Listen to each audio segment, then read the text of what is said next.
අද විශ්ම ලෝකෙ තුළින් අපි ඔබ වෙත ගෙන එන්නේ ඔබට විශාල ප්‍රශ්නයක් වෙ තිබෙන විශාල මානසික පීඩනයක් වෙලා තිබෙන දෙයක් ගැන. මේ තමයි මේ නිසි කලට ඔබේ රැවුල වැවෙන්නේ නැති එක. මේ සම්බන්ධව බොහෝ වීඩියෝ සමාජ මාධ්‍යවල පසුගිය කාලේ ජනප්‍රිය වී තිබුණා. ඉතින් ඇත්තටම ඔබේ රැවුල නිසි කලට වැවෙන්නේ නැත්තේ ඇයි? ඇයි ඔබේ රැවුල තැනින් තැන වැවෙන්නේ? තියනට වඩා ඔබේ රැවුල මුහුණ පුරා වර්ධනය කරගන්නේ කොහොමද? දැන් අපි කතා කරමු මේ මං කිව්ව සාධක කිහිපය ගැන. රැවුල යනු පිරිමින්ගේ පුරුෂාධිපත්‍ය වෙනුවෙන් පෙනී සිට ප්‍රධාන සාධකයක් බැවින් සම්පූර්ණයම වැඩුණු පසු හා රැවුල ගනව වැඩුණු රැවුල පිරිමි පුද්ගලයෙකුට ආඩම්බරීමට කරුණකි. ඉතින් සමහර විට ඔබ රැවුල නැතිවීම නිසා මානසික පීඩනයකින් පසු වෙනවා වෙන්න පුළුවන්. එසේ සිටිනවා නම් ඒ ඔබ ඔබේ පෞරුෂයට කරගන්නා විශාල හානියක්. ඒ කියන්නේ ඔබ කිසි විදිහක ඔබට රැවුල නොවැඩීම සම්බන්ධයෙන් දුක් වීමට අවශ්‍ය නැහැ. සමහර විට ඔබේ රැවුල වැවුණු පසු ඔබේ පෙනුම පෙර ඔබේ තිබූ පෙනුමට වඩා හාත්පසින්ම වෙනස් වෙන්නත් පුළුවන්. ඒ කියන්නේ අවලස්සන වෙන්න උනත් පුළුවන්. ඇතැම් විට ඔබ නොදන්නා ඇති ඔබේ මුහුණේ තැනින් තැන වැවෙන රැවුලෙන් පවා ඔබට රැවුල් විලාසිතාවක් අනුගමනය කළ හැකි බව. ඒ කියන්නේ ඔබගේ රැවුල සම්පූර්ණයෙන් මුහුණ පුරා නොවැවුනත් දැනට ඔබේ තිබෙන රැවුල හරියට මේන්ටේන් කළොත් ඊටත් වඩා පෙනුමක් ගත හැකි බව. එක් පුද්ගලයාට එක් රැවුල් විලාසිතා ගැලපෙන්න පුළුවන්. ඒ නිසා නැති දෙයට අඬන්නේ නැතිව තියෙන දේට රැක ගන්න බලන්න. හරි, දැන් අපි බලමු ඔබගේ දැනට වැවී තිබෙන රැවුල ඝනවහ කළු පැහැතිව ඒ වගේම මුහුණ පුරාම වවා ගන්න ඔබටම කරගන්න පුළුවන් සුළු ටිප්ස් කීපයක් ගැන. මේ කියා දෙන පියවර ඔබ ඒ අයුරින්ම අනුගමනය කළ යුතු වෙනවා.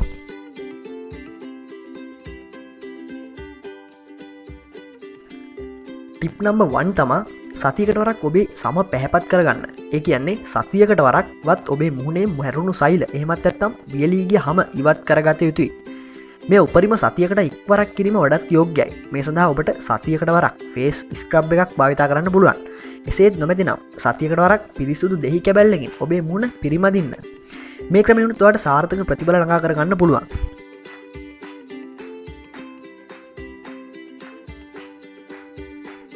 ටිප් නම්බර් 2 ඒ තමයි මේ ෆේස් වොෂ් එකක් දිනපතා භාවිතා කරන්න. ඔබට හැකි හැම වෙලාවකදීම මුහුණේ සම පිරිසිදුව තබා ගන්න. මොකද මේ හැම පිරිසිදුව තබා ගන්න එක ඔබගේ රැවුල වෙන්න ගොඩක් වැදගත්. ඔබගේ ස්කින් ටයිප් එක අනුව ෆේස් වොෂ් එකක් පාවිච්චි කරන්නත් වග බලා ගන්න.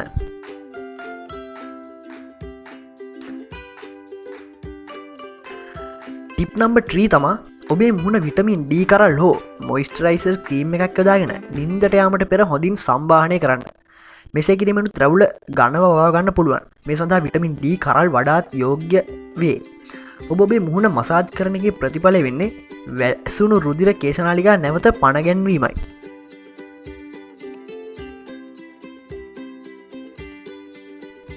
ටිප් නම්බර් 4 තමයි නිරෝගිමත් ඝන රැවුලකට අත්‍යවශ්‍යම දෙයක් තමයි නිින්ද. ඔබ දිනකට පැය 6ක්වත් අවම හොඳින් නිදාගත යුතුයි. එසේ කියන්නේ රාත්‍රී කාලයේදී මිනිසාගේ හිසකේස් රැවුල වැනි වැවෙන දේවල් ඉක්මනින් උත්තේජනය වෙන බැවින්ය. ඒ නිසා දිනකට හොඳ නිින්දක් අනිවාර්යෙන් ලබාගත යුතුයි.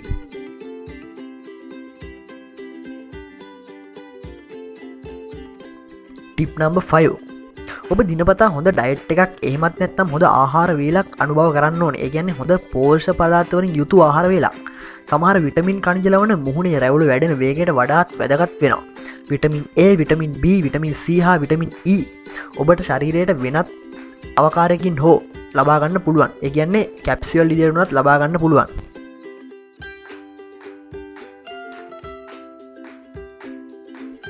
ටිප් නම්බර් 6 මේ ස්ටෙප් එක හුඟක් වැදගත්. ඔබේ රැවුල වේගෙන් වවා ගැනීමට අවශ්‍ය නම් ළඟමැති ෆාමසියකට යන්න. ඉන්පසු බයෝටින් කරල් අවශ්‍ය ප්‍රමාණයට මිලදී ගන්න. ඔබ නිින්දට යාමට පෙර මෙම බයෝටින් මිලිග්‍රෑම් 2.5ක් වගේ ප්‍රමාණයක් ශරීරයට එක් කරගන්න. මේ ක්‍රමය ඉතා ඉක්මනින් ඔබේ රැවුල වර්ධනය කර ගැනීමේ හොඳ ප්‍රතිඵල ලබා ගන්න පුළුවන්. ඉතින් මේකත් අත්හදා බලන්න.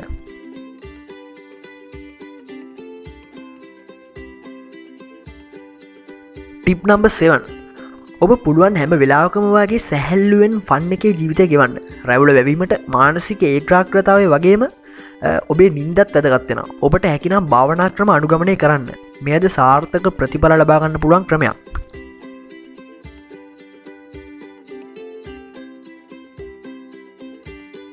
ටිප් නම්බර් 8 හොඳ ප්‍රෝටීන් අඩංගු ආහාර ඩයට් එකට එකතු කරගන්න. මස්, බිත්තර, මාළු වැනි දේවල් ආහාරයට එක් කරගන්න.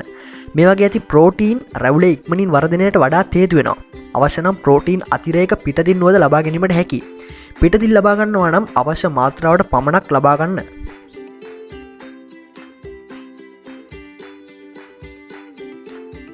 ටිප් නම්බර් 9 ඔබේ රැවුල නිතර සේව් කරන එක නවත්තන්න. ඔබේ රැවුලට නිදහසේ මාස 6ක් පමණ වැවෙන්න ඉඩ හරින්න.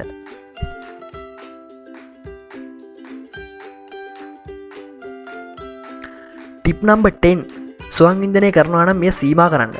එය රැවුල වැවීමට පමණක් නොව ඔබගේ ශරීරයේ සම්පූර්ණ සමතුලිතතාව බිඳහෙලීමට සමත් වන සාධකයකි. ඒ නිසා එය දැන්ම නවතාලන්න.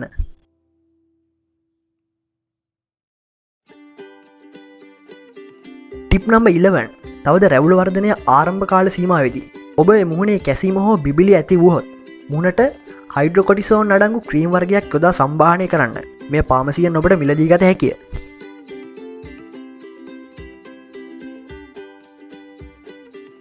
අවසාන ටිප් එක ඔබ දිනකට වතාවක් හෝ ව්‍යායාමවල නිරත විය යුතුයි. මේ ව්‍යායාම කිරීම තුළ ඔබගේ මුහුණේ වැසී ඇති රුධිර නාලිකා විවෘත වී මුහුණට හොඳ රුධිර සැපයීමක් ගලා යාමට පටන් ගන්නවා. මෙමගිනුත් ඔබගේ රැවුල ශීඝ්‍ර වර්ධනයක් සිදු කරගන්න පුළුවන්. අද විශ්ම ලෝකෙ තුලින් අපි ඔබට ගෙන මේ උපදෙස් හරියටම මාසයක් මාස 7ක් වගේ කරගෙන යනකොට ඔබටම තේරෙයි රැවුල වර්ධනය වෙන බව. ඉතින් මේවා එක දවසින් නම් උදා වෙන්නේ නැහැ. ටික කාලයක් එක දිගට පිළිපදින්න ඕනේ.